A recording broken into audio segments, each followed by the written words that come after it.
میری شادی ہوئی تو میری اماں مجھ سے کہنے لگیں، بیٹی ہمیشہ اپنے شوہر کو خوش رکھنا، اسے کبھی بھی شکایت کا موقع نہیں دینا، اچھی عورتیں ہمیشہ اپنے شوہر کے دل میں اپنی جگہ بنائی رکھتی ہیں۔ اماں کی باتوں نے مجھے کافی حد تک ڈرا بھی دیا تھا، پر میں کیا جانتی تھی کہ میں وہ واحد عورت نہیں ہوں جو اپنے شوہر سے ڈرتی ہوں۔ اس سے ڈرنے والوں کی فہرست تو لمبی تھی، اور ڈرنے والوں میں زیادہ تر عورتیں شامل تھیں۔ مجھے پہل تو یہی لگا کہ سب لوگ مجھ سے حسد کر رہے ہیں، کیونکہ جب میں دلہن بنی بیٹھی تھی تو ایک عجیب واقعہ ہوا۔ کمرے کا دروازہ تو کھلا، میرے شوہر کی بجائے ایک بوڑھی عورت میرے کمرے میں داخل ہوئی، کہنے لگی کہ بیٹی اس آدمی سے بچ کر رہنا، یہ انسان نہیں، انسان کے روپ میں ایک بھیڑیا ہے۔ میں اس عورت کی بات سن کر چونک گئی تھی۔ یہ آپ کیا کہہ رہی ہیں، اور آپ کیا لگتی ہیں میرے شوہر کیا کہہ رہی ہیں اور آپ کیا لگتی ہیں میرے شوہر کی؟ میں نے دفاع کرتے ہوئے یہ بات کہی تھی، پر وہ عورت میرے سامنے بیٹھ کر رونے لگی۔ بیٹی کیا بتاؤں، تمہارے شوہر نے تو مجھے برباد کر دیا، میں اب اس قابل بھی نہیں رہی کہ… ابھی وہ یہ باتیں کر ہی رہی تھی کہ باہر سے شور سنائی دیا۔ وہ عورت گھبرا کر اٹھی اور باہر کی طرف بھاگی۔ اتنے میں میرا شوہر غصے میں کمرے میں داخل ہوا۔ یہاں وہ بوڑھی عورت تو نہیں آئی تھی؟ کیسی عورت؟ میں نے انجان بنتے ہوئے کہا۔ وہی جس نے تمہیں جھوٹ موٹ ورگلایا ہوگا میرے بارے میں۔ نہیں تو ایسا کچھ نہیں۔ میری یہ بات سننا تھی کہ میرا شوہر میرے پاس آیا، غصے میں میرے سر کے بالوں کو جکڑ کر بولا، تمہیں شرم نہیں آتی؟ پہلے ہی دن مجھ سے جھوٹ بولتے ہوئے، اچھی طرح جانتا ہوں کہ وہ عورت یہاں پر آئی تھی، تم سے بہت کچھ کہہ کر گئی ہے، پر تم اس پر پردہ ڈال رہی ہو۔ کیا لگتی ہے وہ تمہاری؟ میں یہ سن کر یہ رویہ دیکھ کر حیرانے لگی۔ کیا ہو گیا ہے آپ کو؟ کیا آپ واقعی میں درندہ ہیں؟ وہ عورت یہی کہہ رہی تھی کہ تمہارا شوہر ایک بھیڑیا ہے۔ یہ سنتے ہی میرے شوہر کے چہرے پر ایک دم ہنسی ابھری۔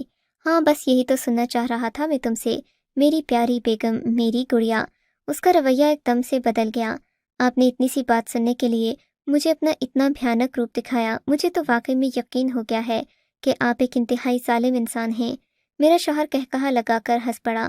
میں اچھی طرح جانتا ہوں کہ تم میرے بارے میں فی الحال ایسا ہی سوچو گی، پر یقین مانو ایسا کچھ نہیں ہے۔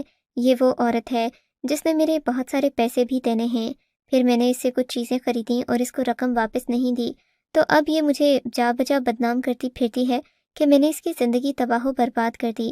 حالانکہ اس نے مجھ سے روپوں کی چیزیں لی تھیں اور پھر مجھے پیسے نہیں دیے، تو بدلے میں نے اس کی دکان سے کچھ چیزیں اٹھا لیں، بس یہ بات ہے۔ اور یہ عورت خدا معاف کرے کیسے کیسے الزام لگانے پر آ گئی ہے۔ میں نہ آتا تو پتہ نہیں یہ تمہیں کیا ناپ شناپ سنا دیتی، اور ویسے بھی میں اسے پولیس کے حوالے کروں گا اگر آئندہ اس نے ایسی کوئی بھی بات کی۔ میں نے اپنے شوہر کا غصہ دیکھ کر اسے سمجھایا۔ کہنے لگے کہ میں تو صرف اس وجہ سے یہاں پر تھا، مجھے لگا کہ میری بیوی کو وہ کچھ کہہ نہ دے، اور میں تمہارے منہ سے سننا چاہتا تھا۔ اگر تم یہ بات مجھے پہلے بتا دیتی ایک بار پوچھنے پر، تو میں اسے پولیس کے حوالے کر دیتا، لیکن مجھے لگتا ہے کہ تمہیں ہی مجھ پر بھروسہ نہیں، اسی لیے تم نے مجھے کوئی ایسی بات نہیں بتائی، ورنہ یقین مانو کہ تمہاری آنکھ میں آنسو لانے والے کو میں زندہ نہیں چھوڑوں گا۔ اپنے شوہر کی بات سن کر مجھے بڑی حیرت ہوئی تھی اور خوشی بھی کہ میرا شوہر مجھ سے واقعی میں اتنی محبت کرتا ہے کہ کسی عورت کو بھی میرے خلاف بولنے نہیں دیتا۔ اس بات نے مجھے خوش بھی کیا تھا، حیران بھی اور پریشان بھی، لیکن میرے شوہر کا عجیب رویہ پہلے ہی دن میری سمجھ سے باہر تھا۔ میں اس سے ڈر بھی گئی تھی اور اس سے محبت بھی کرنے لگی تھی، کیونکہ شوہر سے محبت کرنا تو عورت کا فرض ہوتا ہے، اور میں بھی ایسی ہی تھی۔ لیکن تھوڑی دیر کے بعد جب میرا شوہر کمرے میں آیا تو اس کے چہرے پر عجیب سی سنجیدگی تھی۔ ایسا لگ رہا تھا جیسے کہ اب وہ پہلے والا انسان نہیں رہا، بلکہ ایک اور انسان بن چکا ہے۔ مجھے ایک دودھ کا گلاس پکڑا کر کہنے لگا، یہ جلدی سے پی لو، تمہیں تھکن ہوگی، اتر جائے گی۔ میں تو ان کے ہاتھ کا دیا زہر بھی پی لیتی، سو میں نے گلاس ملتے ہی فوراً اسے گٹا گٹ پی لیا تھا۔ اس کے بعد میرا شوہر مجھے مسکرا کر دیکھنے لگا، بولا کہ تم بہت اچھی ہو، مجھے لگتا ہے میری ساری مشکلات اب تم اپنے اندر جذب کر لو گی، اور میں کسی پنچھی کی طرح ہوا میں اڑتا پھروں گا۔ شوہر کی بہکی بہکی باتیں اڑتا پھروں گا۔ شوہر کی بہکی بہکی باتیں میرے ذہن میں تو نہیں سما رہی تھیں، لیکن اس کے بعد مجھے اپنا بھی ہوش نہیں رہا، کیونکہ جلد ہی مجھے نیند آ گئی۔ آنکھوں پر نہ چاہتے ہوئے بھی غنودگی چھانے لگی۔ میں جو باتیں اپنے شوہر سے کرنا چاہتی تھی، جو وعدے ان سے لینا چاہتی تھی، وہ نہیں ہو پائے تھے، کیونکہ مجھے نیند آ گئی تھی۔ نیند پر میرا اختیار بھی نہیں رہا تھا۔ لاکھ کوشش کے باوجود بھی میری آنکھیں بند ہوتی چلی گئیں، اور پھر کچھ ہوش نہ رہا۔ صبح جب میری آنکھ کھلی تو مجھے بہت عجیب سا محسوس ہو رہا تھا۔ لگتا تھا کہ جیسے کوئی بہت بڑی خطا ہو گئی ہو مجھ سے۔ میں اٹھ کر ہڑبڑا کر بیٹھی۔ صبح کے 10 بج رہے تھے۔ میں اتنی دیر تک کبھی نہیں سوئی تھی۔ میرا عروسی جوڑا ابھی تک میں نے پہنا ہوا تھا۔ میں تو بھول ہی گئی کہ میں نے رات کو کپڑے بھی تبدیل نہیں کیے تھے۔ میری نظر جب اپنے ہاتھوں پر پڑی تو میں حیران ہو گئی۔ میرے ہاتھوں کی انگلیوں پر کالی کرتی رہی ہوں یا میرے ہاتھ مٹی میں یا سیاہی میں پڑے رہے ہیں۔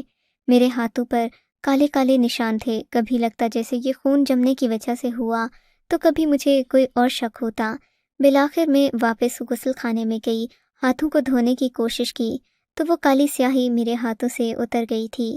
مجھے یہ بات عجیب سی لگی کہ میرے ہاتھوں کی انگلیوں کو کیوں گندا کیا گیا، اب جب کہ مجھے اپنے شوہر پر بھی شک ہو رہا تھا کہیں یہ سب کچھ انہوں نے تو نہیں کیا۔ پر کوئی بھی شوہر اپنی بیوی کے ہاتھوں کو اتنی غلیظ چیز سے کیوں گندا کرے گا؟ میں سوچنے لگی۔ میرے ہاتھوں سے بدبو بھی آ رہی تھی۔ مجھے برا لگ رہا تھا۔ ہاتھ دھو کر میں باہر آئی تو میری نظریں میرے شوہر کو ہی تلاش کر رہی تھیں، کیونکہ وہ مجھے کہیں بھی نظر نہیں آ رہے تھے۔ میں نے ان کو آواز بھی دی لیکن کمرے میں وہ تھے ہی نہیں۔ میں حیران ہو کر ادھر ادھر دیکھنے لگی، تبھی ان کی کرخت سی آواز مجھے سنائی دی۔ تم اٹھ گئی ہو؟ مجھے تو لگا تھا کہ میرے لیے کوئی خدمت کرو گی، صبح اٹھ کر مجھے ناشتہ بنا کر دو گی، پر تم تو ایسی سوئی۔ مجھے لگتا ہے کہ تمہیں اپنی ماں کے گھر چین نہیں تھا، تبھی تو تم میرے پاس آتے ہی یوں بے ہوش ہوئی جیسے برسوں کی تھکن اتارنا ہو۔ میرا شوہر مجھ پر ہی ہنس رہا تھا۔ میں پھٹی پھٹی آنکھوں سے اسے دیکھ رہی تھی۔ یہ ہو کیا رہا ہے؟ میں نے دل میں سوچا، پر میں اس سے سوال بھی نہیں کر سکتی تھی۔ کرتی بھی تو وہ مجھے ہی الزام دیتا کہ میں ہی اسے چھوڑ کر نیند کی وادیوں میں کھو گئی اور اسے صبح اٹھ کر ناشتہ بھی خود بنانا پڑا۔ تھوڑی دیر کے بعد شوہر نے میرے آگے ڈبل روٹی، آملیٹ اور چائے کا کپ رکھا۔ یہ لو، ناشتہ کر لو، میں نے تمہارے لیے اپنے ہاتھوں سے بنایا ہے۔ میں اپنے شوہر کا رویہ دیکھ کر اور بھی حیران تھی، کیونکہ کوئی بھی شوہر اپنی بیوی کو کبھی اتنی زیادہ توجہ سے نہ ہی ناشتہ بنا کر دے سکتا ہے، نہ ہی اس کا خیال رکھ سکتا ہے، لیکن میرا شوہر یہ سب کام کر رہا تھا۔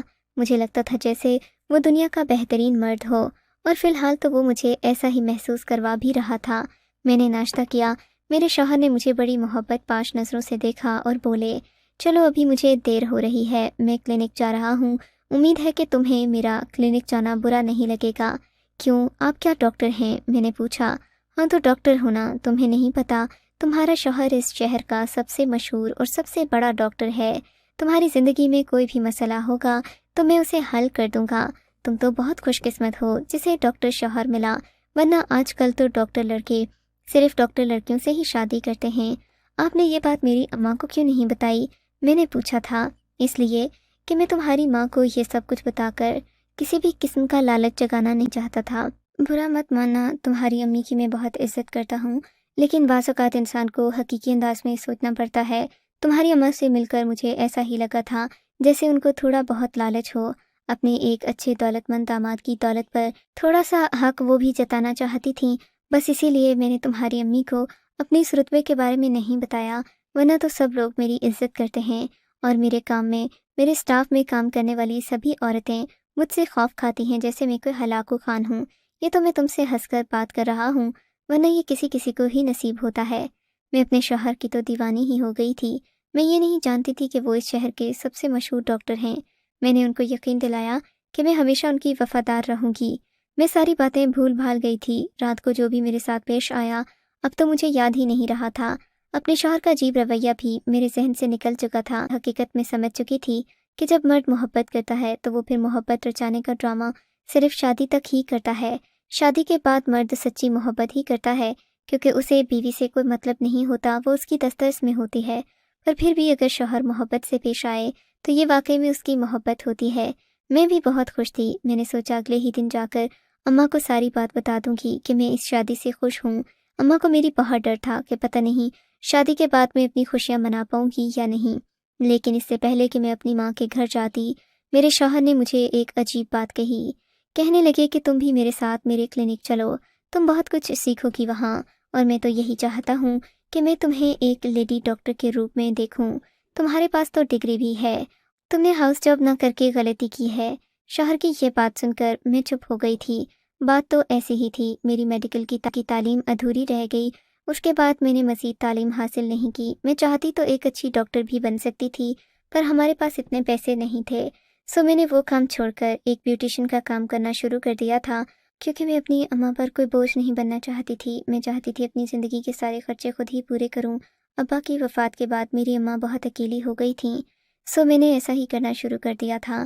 اب میرے شوہر نے مجھے یقین دلایا کہ وہ مجھے پھر سے میڈیکل کی تعلیم بھی مکمل کروائیں گے اور ایک اچھا ڈاکٹر بنائیں گے۔ میرے شوہر نے کہا کہ وہ ایک میڈیکل ڈاکٹر ہیں اور زندگی میں بہت کچھ کرنا چاہتے ہیں، خاص کر عورتوں کی مدد، کیونکہ عورتوں کو صحت کی صحیح سہولیات مل نہیں پاتیں۔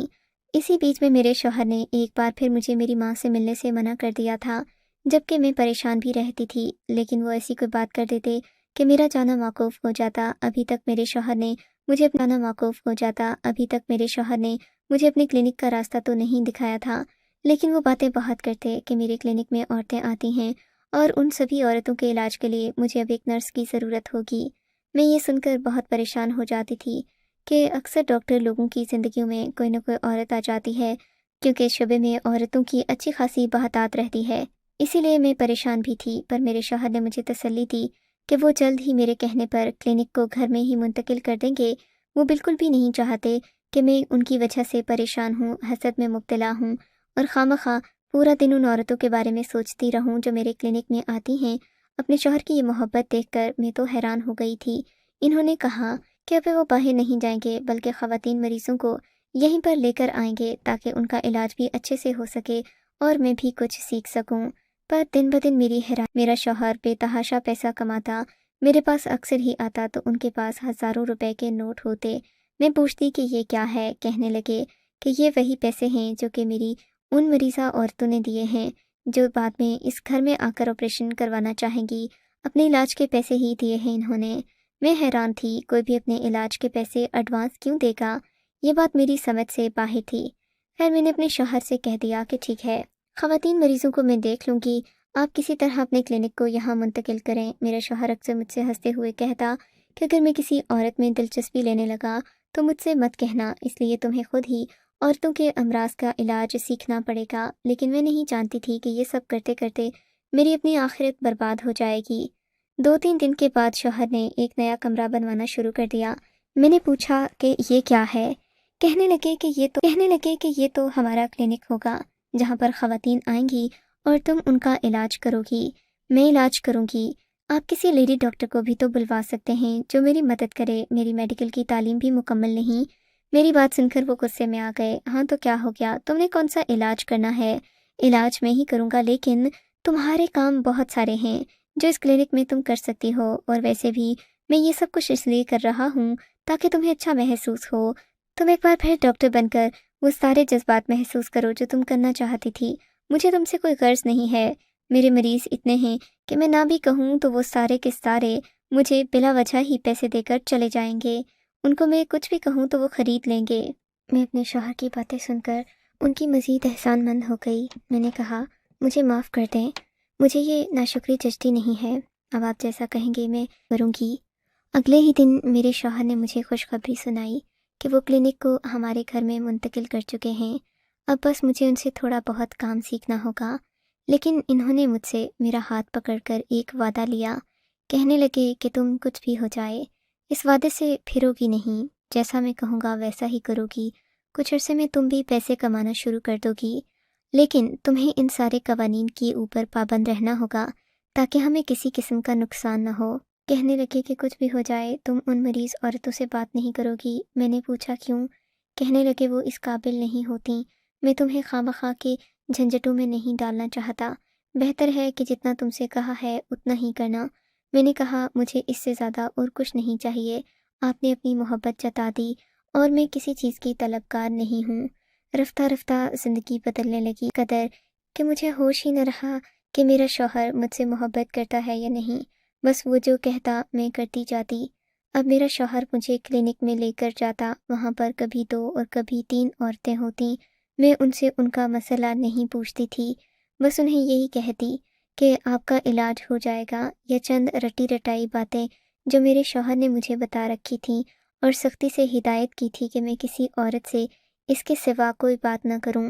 میں ان عورتوں کو انجیکشن لگاتی تھی، انجیکشن لگانے کا طریقہ بھی مجھے میرے شوہر نے ہی سکھایا تھا، وہ جب بھی گھر آتے مجھے مختلف دوائیوں کے بارے میں بتاتے، بس ایک یہ انجیکشن لگانے کا کام ہی تھا جو مجھے آتا تھا۔ میں نے اپنی اماں کو اس بات کے بارے میں آگاہ کیا، وہ تو بہت خوش ہوئیں، لیکن میری ایک سہیلی پریشان ہو گئی، کہنے لگی یہ کوئی اچھی بات نہیں ہے، تم عورتوں کو انجیکشن لی ہو، کیا تمہیں یہ پتہ ہے کہ وہ عورتیں تمہارے شوہر کو کس طرح سے جانتی ہیں؟ وہ یہاں آتی ہیں تو تم ان سے کیا اپنے شوہر کا نام لیتی ہو؟ ساری معلومات ان کے علم میں ہوتی ہے۔ میں نے کہا وہ تو انہوں نے مجھے منع کر رکھا ہے کہ میں کسی سے کوئی بات نہ کروں، اسی لیے میں چپ ہوں، لیکن اب میں جاننے کی کوشش کروں گی کہ وہ عورتیں کیوں آتی ہیں، کون سی بیماری کا علاج کروانے آتی ہیں۔ مجھے تو ان انجیکشن کا بھی نہیں پتہ جو میں ان عورتوں کو لگاتی ہوں۔ میری سہیلی نے مجھ سے وعدہ کیا کہ وہ میری مدد کرے گی۔ خیر اگلے دن میرے کلینک میں وہ ایک مریضہ کے طور پر آ کر بیٹھ گئی۔ میرے شوہر کو نہیں پتہ تھا کہ یہ لڑکی میری سہیلی ہے۔ ایک عورت آئی، میں نے اسے انجیکشن لگایا۔ میرے شوہر کا فون آیا کہ ٹھیک ہے، سب عورتوں کو انجیکشن لگانے کے بعد تم کمرے سے چلی جاؤ۔ میری سہیلی وہیں پر تھی، اسے میں نے ادھر ہی بٹھا رکھا تھا۔ میں آج جاننا چاہتی تھی میں کیا ہوا ہوگا، کیونکہ میرا کام بس انجیکشن لگانے تک کا تھا، اس کے بعد میں اپنے کمرے میں چلی جاتی تھی۔ لیکن ابھی یہ سب کچھ ہو ہی رہا تھا کہ گھر کے باہر شور سا پیدا ہوا۔ میں باہر کو بھاگی، دیکھا تو باہر پولیس کھڑی تھی۔ میری جو سہیلی اندر بیٹھی تھی وہ بھی ہڑبڑا گئی تھی، اس نے بھی اپنا نقاب پلٹا ہوا تھا، آنکھوں میں خوف تھا۔ مجھ سے کہہ رہی تھی کہ میں تمہیں ساری بات سچ سچ بتاؤں گی اور پولیس کو بھی میں نے ہی بلایا ہے۔ میں حیران ہو گئی تھی کہ اس نے ایسا کیوں کیا۔ پھر پولیس آئی، میرے شوہر کو گرفتار کر کے لے گئی۔ مجھے بھی ایک لیڈی پولیس کہنے لگی کہ آپ کو تھانے چلنا ہوگا کیونکہ آپ کے خلاف کافی زیادہ شکایتیں موصول ہوئی ہیں۔ میں سمجھی نہیں تھی کہ میں نے آخر ایسا کیا کیا ہے کہ مجھے پولیس پکڑ کر لے جانا چاہتی ہے۔ خیر سے مجھے بھی تھانے لے جایا گیا۔ میرے ماموں پولیس میں اعلیٰ افسر تھے، وہ بھی وہاں آ گئے، سارے کیس کی انویسٹیگیشن ہونے لگی۔ ماموں کو یقین نہیں آیا کہ میں یہاں کس وجہ سے بلائی گئی ہوں۔ پھر جب کیس کی تفتیش ہونے لگی تو پتہ چلا میرا شوہر تو عورتوں کی ہڈیوں کے گودے چراتا تھا، یہاں انہیں وہ کسی نہ کسی بہانے سے لے کر آتا کہ میں تمہارے گردے کا علاج کروں گا وغیرہ وغیرہ۔ میری بیوی بھی ڈاکٹر ہے، ان سارے کیسز کو وہ گھر لے کر آتا، پھر ان کی ہڈیوں سے گودا نکال کر باہر کے ملک بیچتا تھا۔